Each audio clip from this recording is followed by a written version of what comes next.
Muy buenas noches, queridos hermanos, bienvenidos aquí a una nueva edición de este su programa, A los pies del Maestro Live. Este programa que llega hasta usted a través de nuestras redes sociales en Instagram y en Facebook.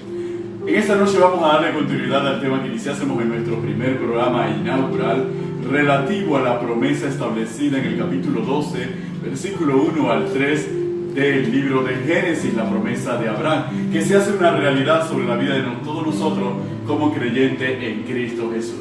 Es en Él en que todas las familias de la tierra son benditas y nosotros estamos llamados a ser una gran nación. Y sobre ese tema de una gran nación es sobre el que vamos a tratar durante esta noche. Cielo. Que el Señor les bendiga ricamente, amados hermanos. Estamos nuevamente en Facebook Live, Instagram Live. Estamos en las redes sociales a través del ministerio Jesucristo Imperio de Vida y a través del apps de Carmen de Cañate. Así que estamos contentos porque este es nuestro segundo programa donde estamos compartiendo un tiempo especial. Un tiempo que el Señor nos ha regalado. No solamente tenemos el programa de radio en Radio Avivamiento, sino que también tenemos el programa a través de las redes sociales. Y estamos aprovechando, amados, este tiempo. ¿Por qué? Porque tenemos que ir hasta lo último de la tierra. Tenemos que encontrar esas almas que necesitan de la palabra del Señor. Y somos nosotros los que tenemos que llevarle el Evangelio y utilizar todos los medios posibles para poder compartir la palabra del Señor. Y hoy estamos aquí, Benito, contentos en Facebook Live por todo lo que el Señor está haciendo a través del ministerio Jesucristo Imperio de Vida. Así que quédese conectado con nosotros, quédese compartiendo este tiempo especial, quédese y aproveche el tema, porque hoy vamos a darle un tema interesante, un tema donde la nación es lo que a Dios le interesa. Dios llamó a su pueblo, llamó a Abraham para que hiciese o estableciese una gran nación.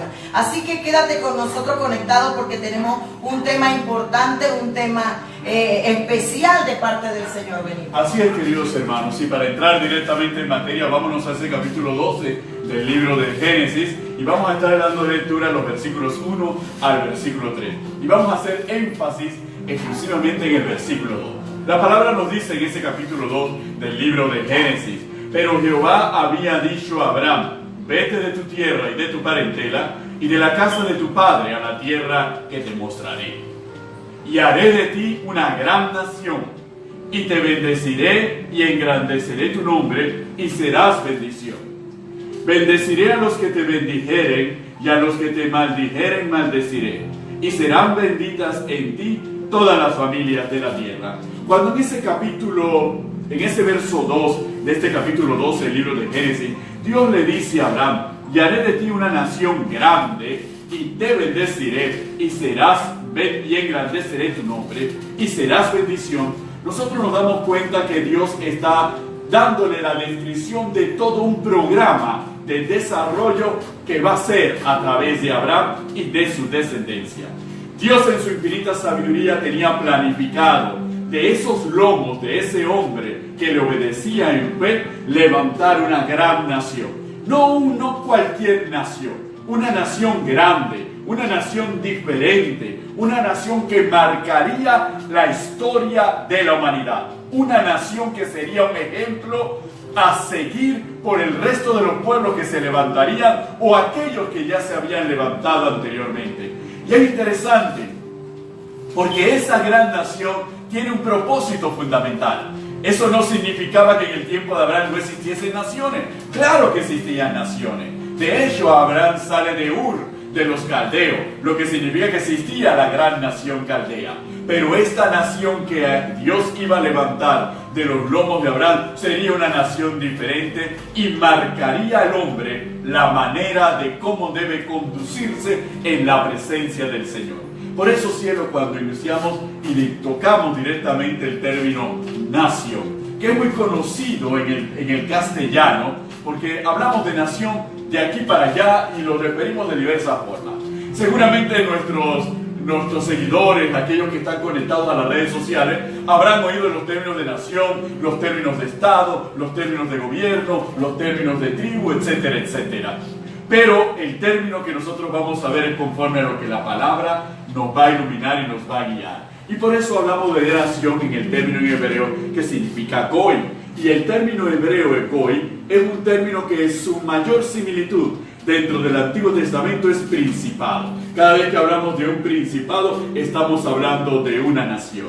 Hablamos de una nación, pero también estamos hablando de un gobierno.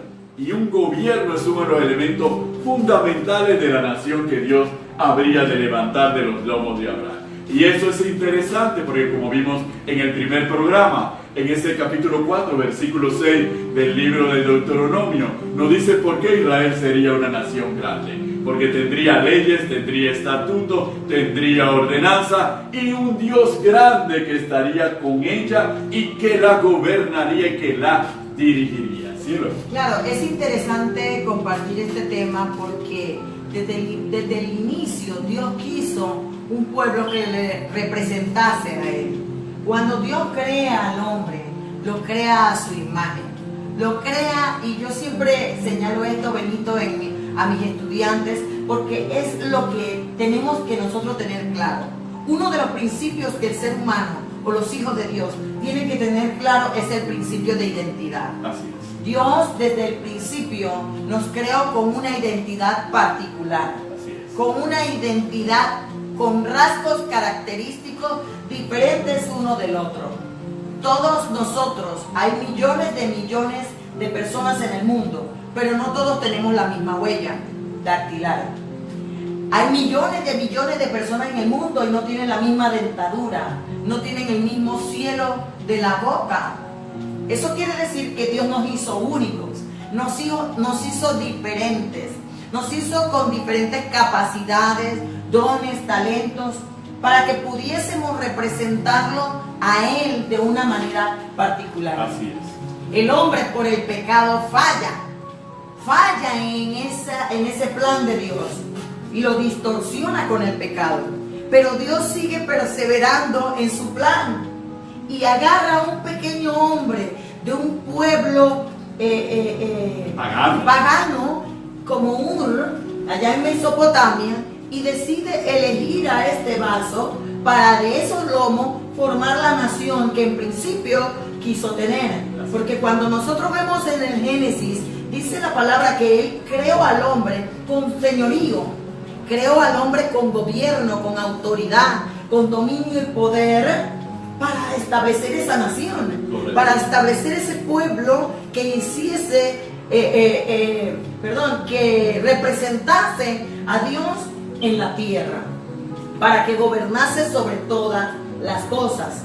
Entonces nos damos cuenta que cuando Dios llama a Abraham, Dios hace algo particular, Benito. Así es. Abraham viene de una tierra de astrología, viene de una tierra de idolatría, de brujería, de muchos aspectos que marcaban al ser humano.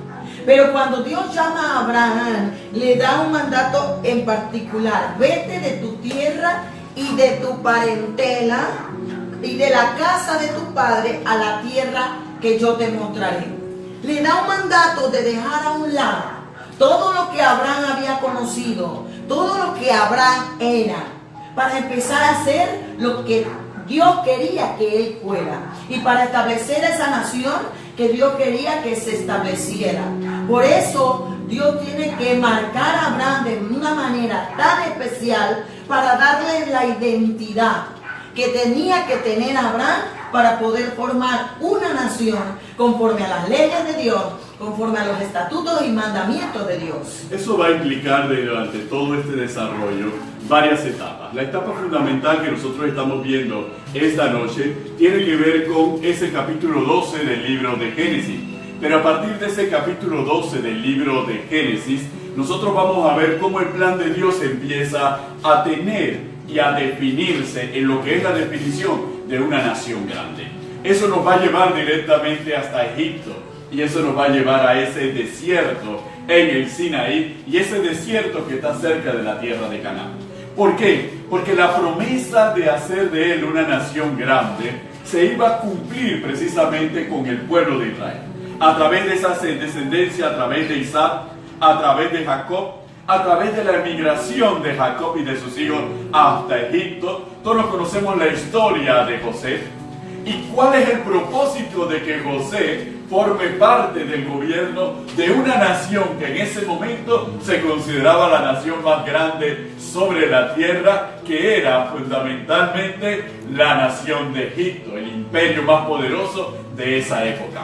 Pero Moisés sería elegido para levantar una nación mucho más fuerte, una nación cimentada. El cumplimiento de las promesas empezaban a darse, y es a Moisés a quien Dios le va a dar el depósito de las leyes, los estatutos, las ordenanzas que habría de seguir el pueblo, que le habrían de construir colectivamente esa identidad como el pueblo de Dios.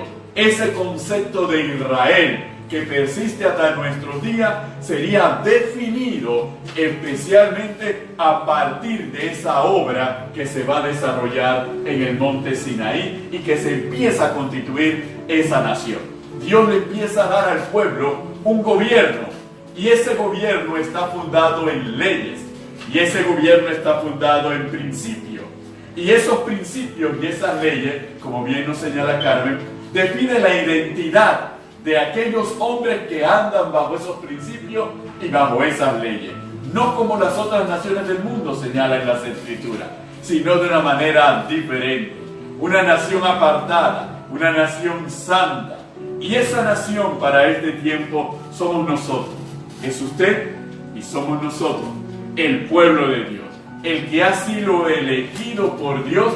Por eso vemos que en Pedro nos habla de que nosotros somos ese pueblo adquirido, nosotros somos esa nación santa, para anunciar todo el poder del Evangelio, las buenas noticias, porque nosotros andamos bajo un reino y bajo un gobierno, el reino de nuestro Señor Jesucristo, Rey de Reyes y Señor de Señores. Hay un principio fundamental que tenemos que comprender: el lenguaje del Antiguo Testamento y el lenguaje del Nuevo Testamento. En el lenguaje del Antiguo Testamento, cuando Dios está hablando de Abraham y que haría de él una nación, ¿verdad? Implica claramente, y no solo una nación, sino una nación grande. Implica claramente de que sería un pueblo con una identidad cultural, que sería un pueblo de integridad territorial y gubernamental. Sería un pueblo gobernado por el mismo Dios. Así es. Sería un pueblo teocrático, ¿verdad? Entonces nos damos cuenta claramente que sería un pueblo especial que se acogería a la promesa de Dios. Así es. Y por eso nosotros tenemos que comprender que la grandeza de Israel no se fundamentaba en los grandes hechos que hiciesen ellos, sino en los grandes hechos de su Dios. Así es. ¿Por qué? Porque todo lo que ellos realizaban, todo lo que el pueblo realizaba, lo realizaba Dios a través de ellos. No eran ellos per se.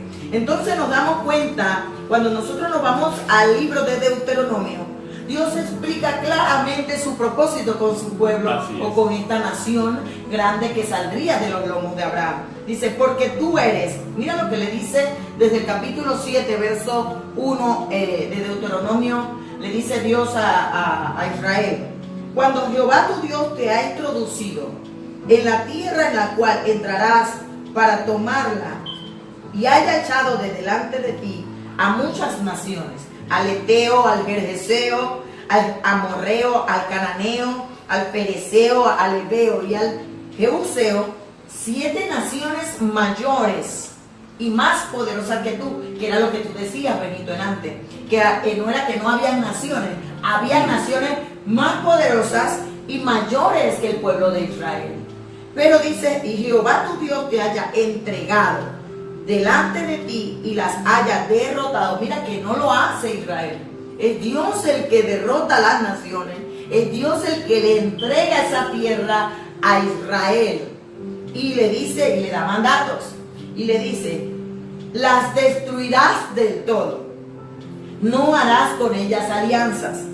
ni tendrás de ellas misericordia. O sea, no tendrás ningún trato con esa nación. Así es. No emparentarás con ellas. En otra versión dice, no tendrás matrimonio con ellas. No darás tu hijo a su hijo, ni tomará a su hija para tu hijo, porque desviará tu hijo de en pos de mí. Porque el principio de la nación es Dios como cabeza y gobierno de toda la nación. Entonces dice, y desviará a tu hijo de en pos de mí, y servirán a dioses ajenos, y el furor de Jehová se encenderá sobre vosotros, y te destruirá pronto. Mas así habéis de hacer con ellos. Sus altares destruirás, quebrarás sus estatuas, y destruiréis sus imágenes de acera, y quemaréis sus esculturas en el fuego. Porque tú eres pueblo santo de Dios, para Jehová tu Dios. Jehová tu Dios te ha escogido para hacerle un pueblo especial, más que todos los pueblos que están sobre la tierra.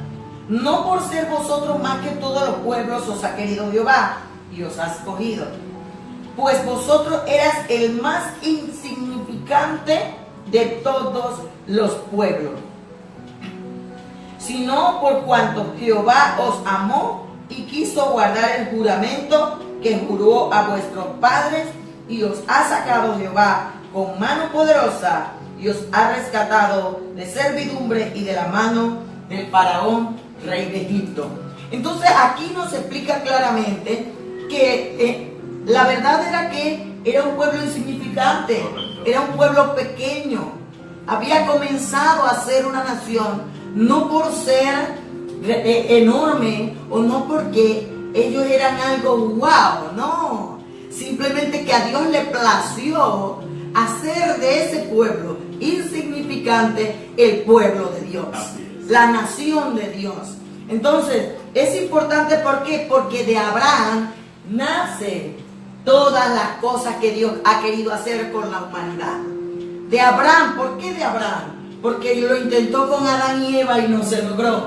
Pero eso no invalida el plan de Dios. El plan de Dios se tenía que cumplir. Tiene ejecución, tiene cumplimiento. Igual, en este tiempo Dios va a levantar esa nación grande, espiritual, que hará y representará a Dios y mostrará el poder de Dios, no por ser una gran nación, sino porque a Dios le ha placido que sea de esta manera. Es más, cielo, cuando nosotros vemos el Antiguo Testamento en ese desarrollo, hay partes del Antiguo Testamento, porque la advertencia que está clara en el capítulo 7 de Deuteronomio, que Carmen acaba de compartir con todos nosotros, nos advierte claramente cuál era la responsabilidad de Israel.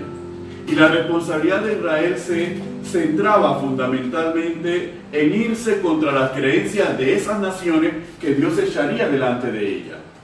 La advertencia de que no se emparentara ni estableciera alianza con esas naciones. Ningún tipo de trato que supusiese poner también en entredicho las propias leyes y las propias ordenanzas y los propios preceptos que Dios le había dado a Israel. Recordemos, hermanos, que la cultura de Israel es establecida por Dios. Tanto es así que las festividades anuales no son inventadas por ellos. Las festividades anuales son establecidas por Dios. La Pascua, el Pentecostés, el Año Nuevo, la fiesta de los tabernáculos, todas son establecidas por Dios. Así que Dios le da todo un modelo y define lo que es la identidad del pueblo de Israel. Sin embargo, ¿qué ocurre cuando el pueblo de Israel se empieza a apartar de seguir con ese mandato que Dios ha establecido? Se empieza a tratar de quitar de encima el gobierno de Dios. Y es interesante para que veamos que las promesas de Dios tienen cumplimiento aún en contra de la voluntad de los hombres. Cuando nosotros nos vamos al libro de Ezequiel, en el versículo 22 y 32, nos dice el libro de Ezequiel, capítulo 20, lo siguiente: y no ha de ser lo que habéis pensado, porque vosotros decís, seamos como las naciones, como las demás familias de la tierra que sirven al palo y a la piedra. Vivo yo, dice Jehová el Señor, que con mano fuerte y brazo extendido y enojo derramado he de reinar sobre vosotros.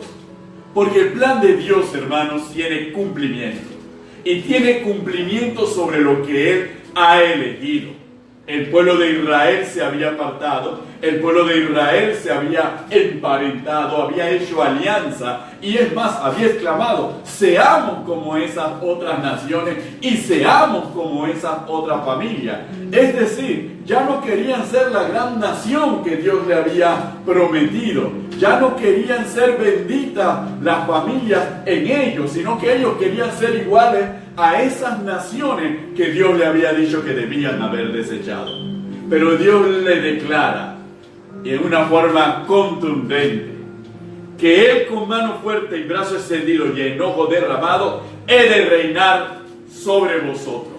Dios ha establecido su gobierno y ha determinado que Él reinará, aunque nosotros no querramos que Él gobierne. Por eso nosotros entendemos lo que en primera de Pedro nos dice la palabra del Señor cuando habla precisamente sobre esos aspectos y sobre esos elementos fundamentales. En primera de Pedro, capítulo 2, la palabra nos dice lo siguiente: y describe y ahonda y reafirma esas características, pero ahora no lo describe para aquel Israel histórico, ahora le está hablando al Israel espiritual.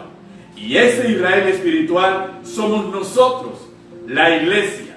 Así que las palabras que hemos compartido hasta este momento, no piensen ustedes que es únicamente para ese Israel histórico, para ese Israel físico.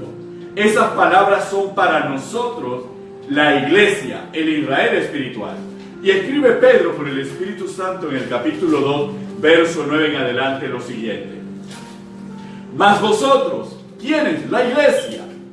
Sois linaje escogido, real sacerdocio, nación santa, pueblo adquirido por Dios, para anunciáis las virtudes de aquel que nos llamó de las tinieblas a su luz admirable. Y si alguien tiene alguna duda sobre lo que estamos afirmando, Pedro por el Espíritu escribe el versículo 10. Vosotros que en otro tiempo no erais pueblo, pero que ahora sois pueblo de Dios, que en otro tiempo no habíais alcanzado misericordia, pero ahora habéis alcanzado misericordia. Eso quiere decir, Benito, que la iglesia tiene que comprender algunos aspectos fundamentales desde el principio. Amén, nosotros estamos viviendo tiempos que van avanzando. La Biblia dice que la ciencia va avanzando. Las naciones quieren establecer leyes, quieren establecer ideologías, filosofías que no van de acuerdo con la palabra de Dios, que no van de acuerdo a los principios establecidos por Dios.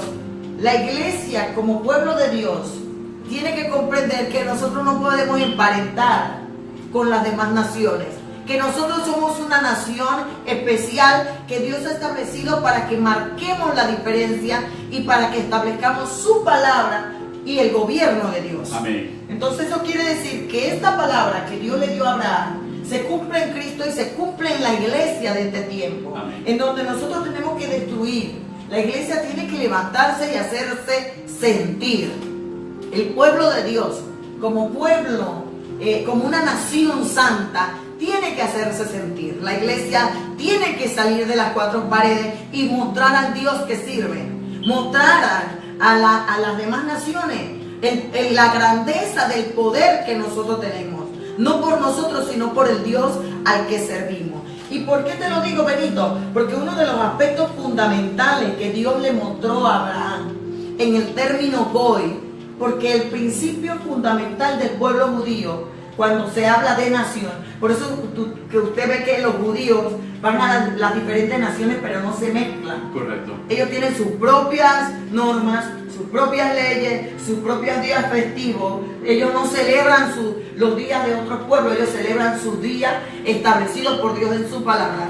Es porque ellos siguen estableciendo su identidad donde quiera que vayan. Y los cristianos debemos ser así.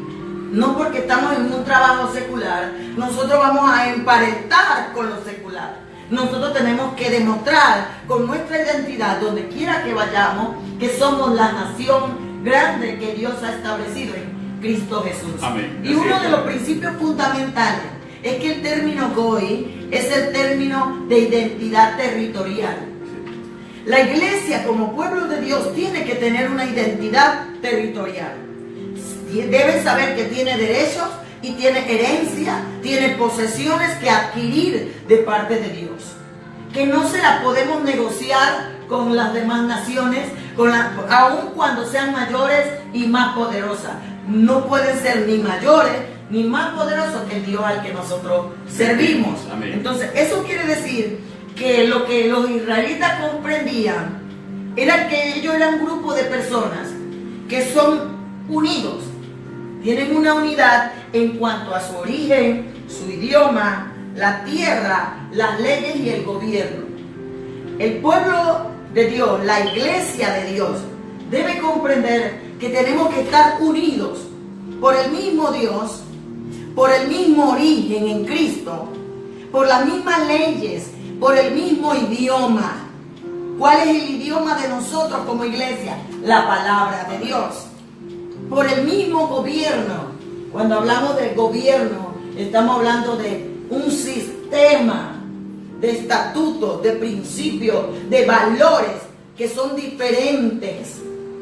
Y eso lo comprende tan bien Israel, que nosotros también tenemos que comprenderlo en este tiempo. Y es específicamente dentro de ese aspecto que nosotros podemos entender.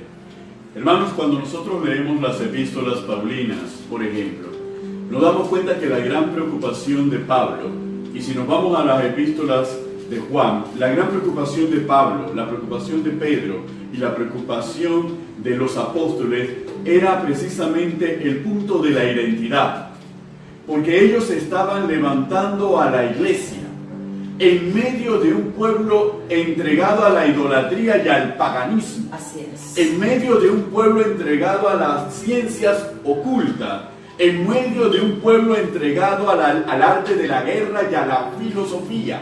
Entonces, en medio de esa connotación, ellos tienen que levantar una nación. Tienen una nación santa. ¿Y cómo tienen que levantar esa nación santa? ¿Sobre qué van a cimentar la santidad de esa nación? Y por eso es que tienen que hacer esa advertencia una y otra vez a las distintas comunidades. Por ejemplo, en la carta a los Colosenses estamos tratando en este momento. En el capítulo 2 Pablo le escribe: por tanto, de la manera que habéis andad en él, arraigados y sobreedificados en él, y confirmados en la fe, así como habéis sido enseñados, abundando en acciones de gracia.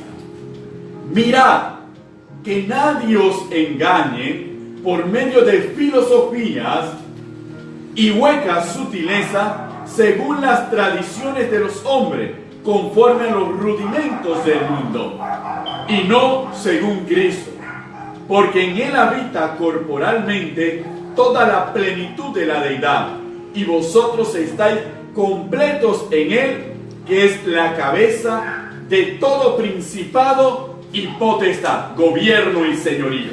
Pero es interesante cómo lo expresa en la carta a los Efesios, en el capítulo 4.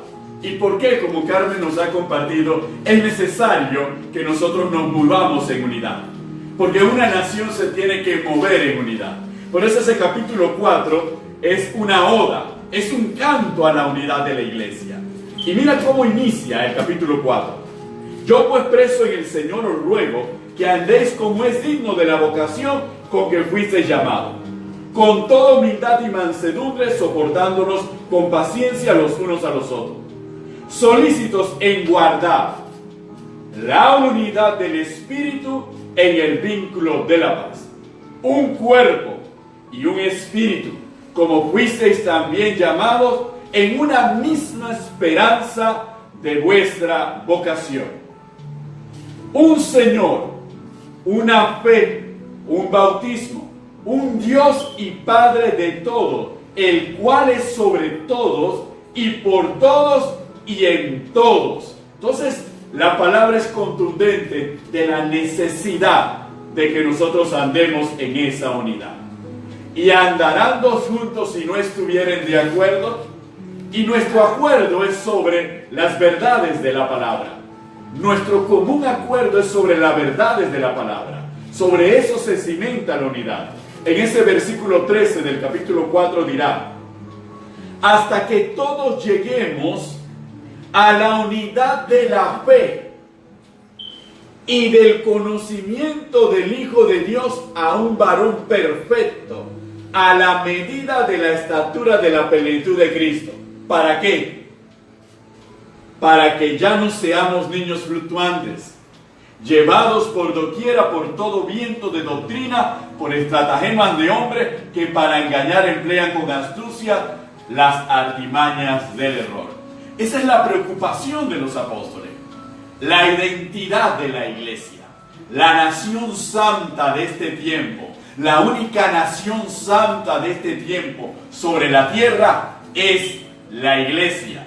Y es interesante porque mientras el término hebreo es goy y está vinculado a territorio, el término griego para referirse a nación es etnos y se refiere a personas, a individuos. Entonces, cuando nosotros unimos esos términos, nosotros comprendemos por qué Pablo habla en la carta a los Filipenses de que nuestra ciudadanía no está aquí en la tierra. Nuestra ciudadanía es celestial. Porque si tú formas parte de una nación, tienes la ciudadanía de esa nación.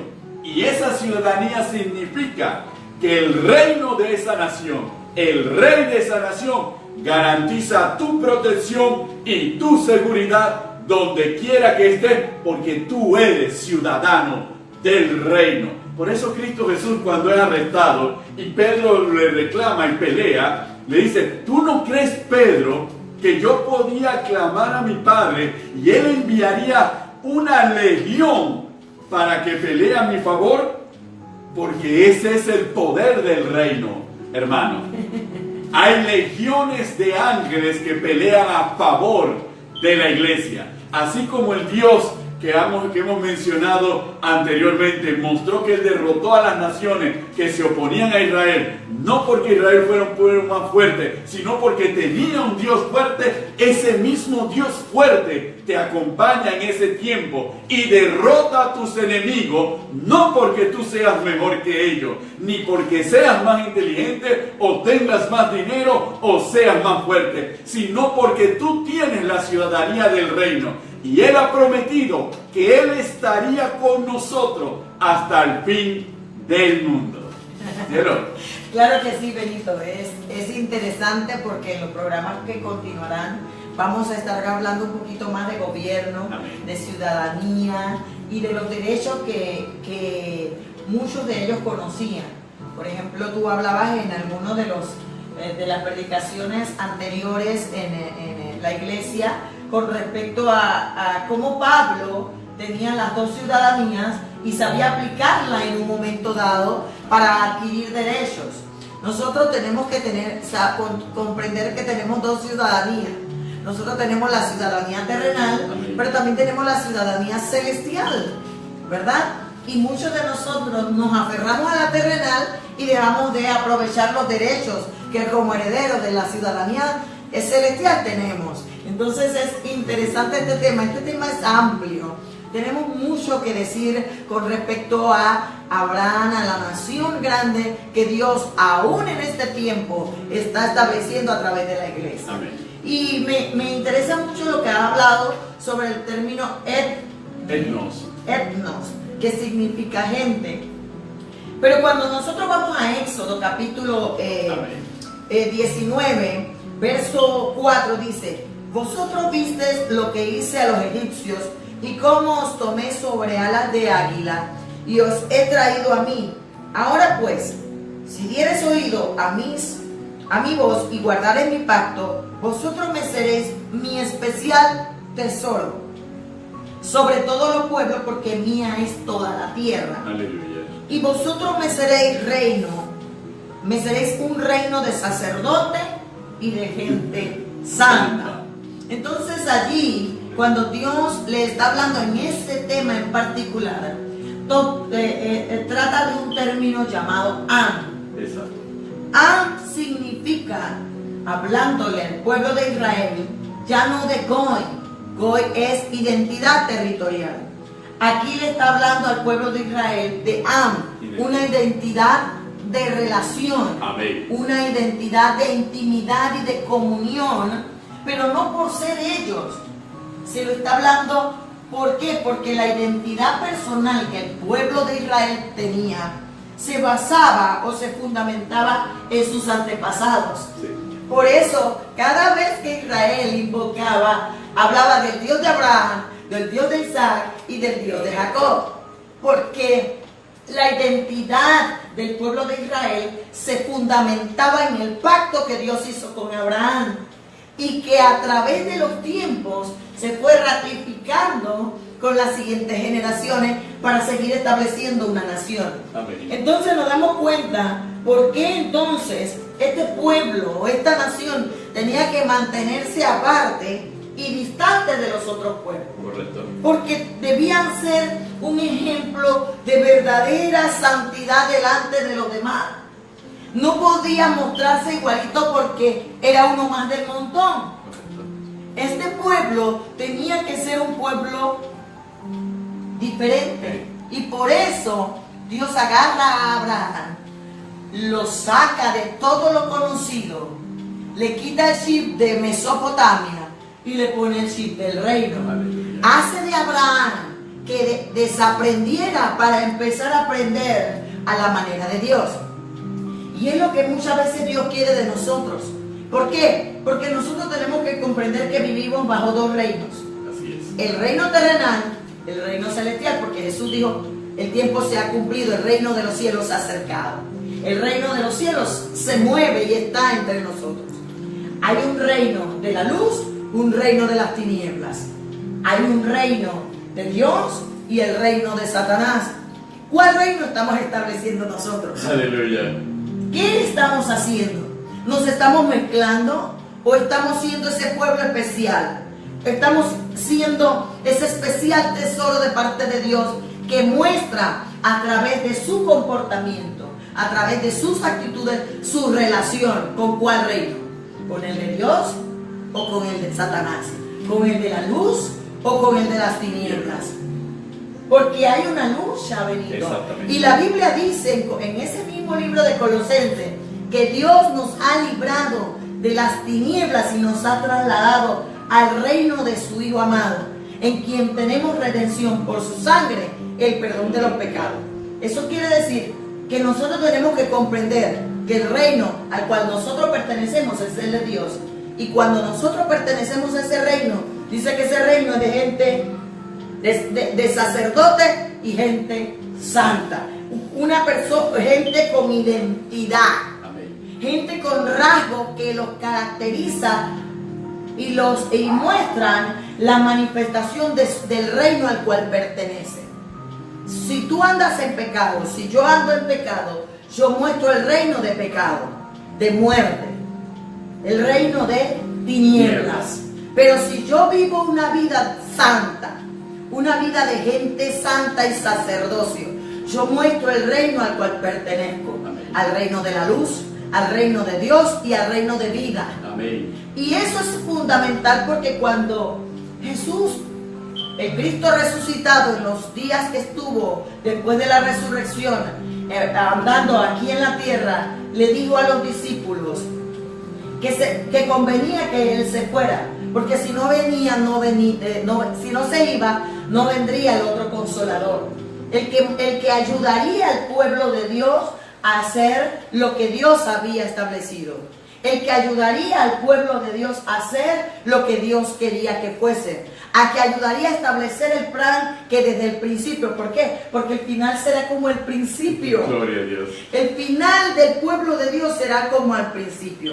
Y cuando el Espíritu Santo llega al hombre, Benito, Jesús le dice, no salgáis de Jerusalén hasta que seáis investidos de poder de lo alto. Y Jesús le dice a los discípulos, y vendrá sobre vosotros el Espíritu Santo, y recibiréis poder para hacerme testigo, poder y capacidad para ser diferente y no emparentarte. Poder para no mezclarte, sino destruir todo aquello que impide que podamos participar de la divinidad de Dios. Porque Pedro lo dice, nosotros somos participantes de la naturaleza divina. Amén. Nosotros somos Selem, somos esa creación nueva de Dios con la capacidad de mostrar a Dios en cada hecho que nosotros realizamos. No porque lo hagamos nosotros, no por nuestra competencia, porque nuestra competencia no es nuestra, viene del cielo, dice Pablo. Entonces quiere decir, amados hermanos, que Dios nos está hablando a través de este pasaje de Abraham, más profundo de lo que nosotros podemos imaginar. Nosotros no podemos ser la iglesia pasiva. Nosotros tenemos que ser una iglesia activa, una iglesia avivada, una iglesia que nace para impactar y mostrar la grandeza de Dios al que le servimos. Una iglesia que Dios está dotando de creatividad, una iglesia que Dios está dotando con las herramientas necesarias para mostrar al Dios al que nosotros le servimos. Y le dice a Abraham, no solamente lo deja ahí, a Abraham le dice, y te bendeciré para que seas bendición a otro. Y el que te bendice, yo lo bendigo. Y el que te maldice, yo lo maldigo. Y en ti serán benditas todas las naciones. La promesa del pacto de Dios con Abraham está establecida en la bendición, en el término Barak. Así es. Y el pueblo de Dios, como el pueblo de Israel, tiene que comprender que nosotros tenemos y somos bendición en Dios, bendición en Cristo Jesús. No pongamos nuestra mirada en las cosas materiales, en las cosas terrenales, en las cosas visibles, porque eso es pasajero, esa es la añadidura. Dios le dice a Abraham claramente en el versículo 2, haré de ti una gran nación y te bendeciré. Y te bendeciré y engrandeceré tu nombre y serás bendición. No le dice a Abraham, y serás rico, multimillonario y próspero para bendecir a otros. No, era que la relación particular, personal que tenía Abraham con Dios, al punto que era amigo de Dios. Amén.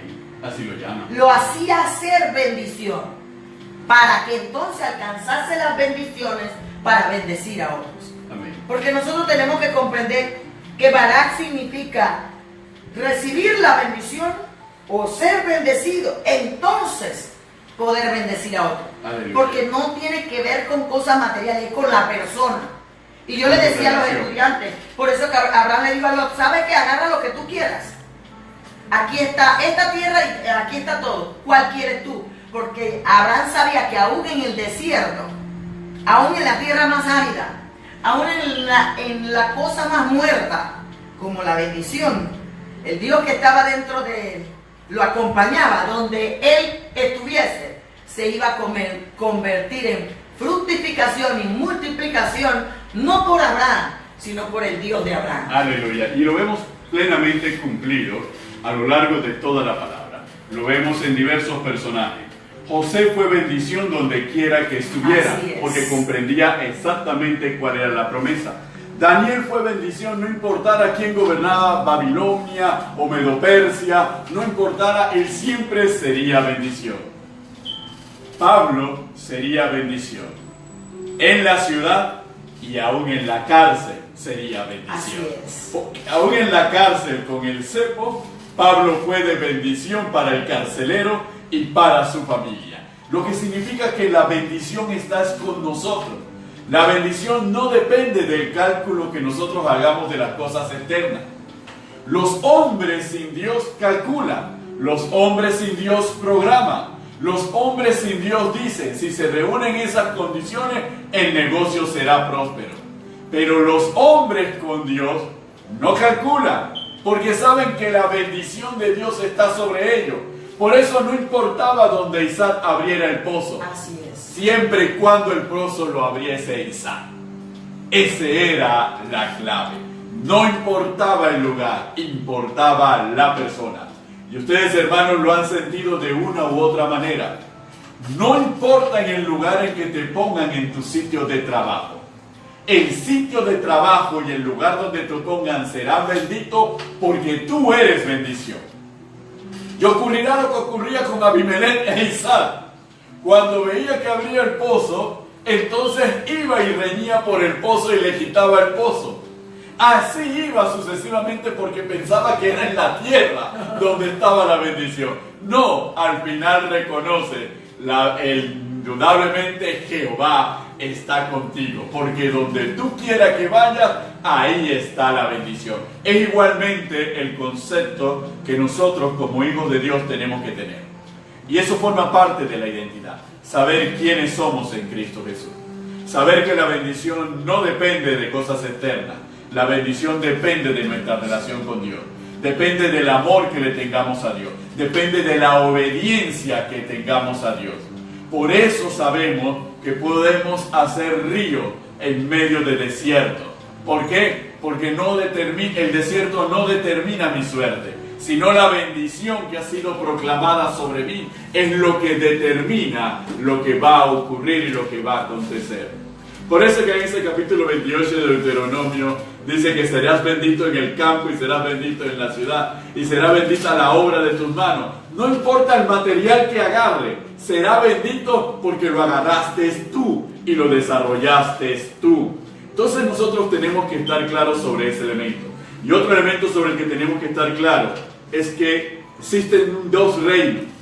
Un reino de las tinieblas y un reino de la luz, compartía acá. Hay un reino visible y un reino invisible. Y ese reino está determinado con mucha claridad, lo vemos en la carta a los Efesios. En Efesios capítulo 3, verso 10, la palabra del Señor nos dice: para que la multiforme sabiduría de Dios sea ahora dada a conocer por medio de la iglesia a los principados y potestades en los lugares celestiales. Pero esos principados y esas potestades en los lugares celestiales forman parte de las potestades y principados establecidos por Dios.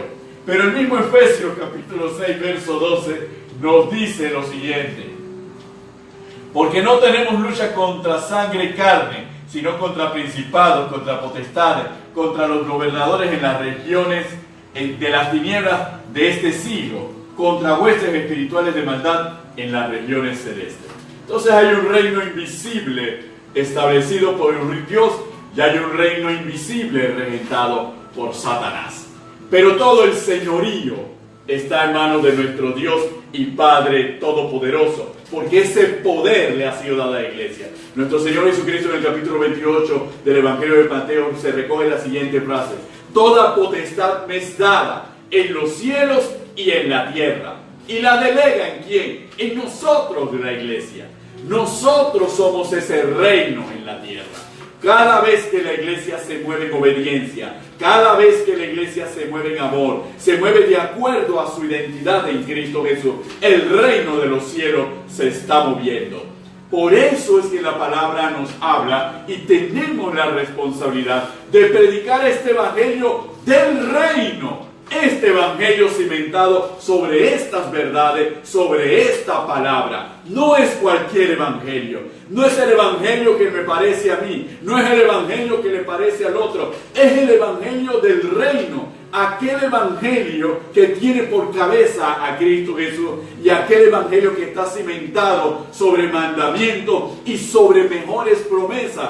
Nos dice la carta a los hebreos. Mejores promesas que las de Abraham. Mejores promesas son las que nosotros hemos recibido en nuestro Señor Jesucristo. Eso es lo que nos define a cada uno de nosotros como participantes y como personas actuantes y que ejercemos el poder. Por eso fue necesario el Espíritu Santo. Porque ¿cómo hemos de ejercer gobierno sobre las tinieblas?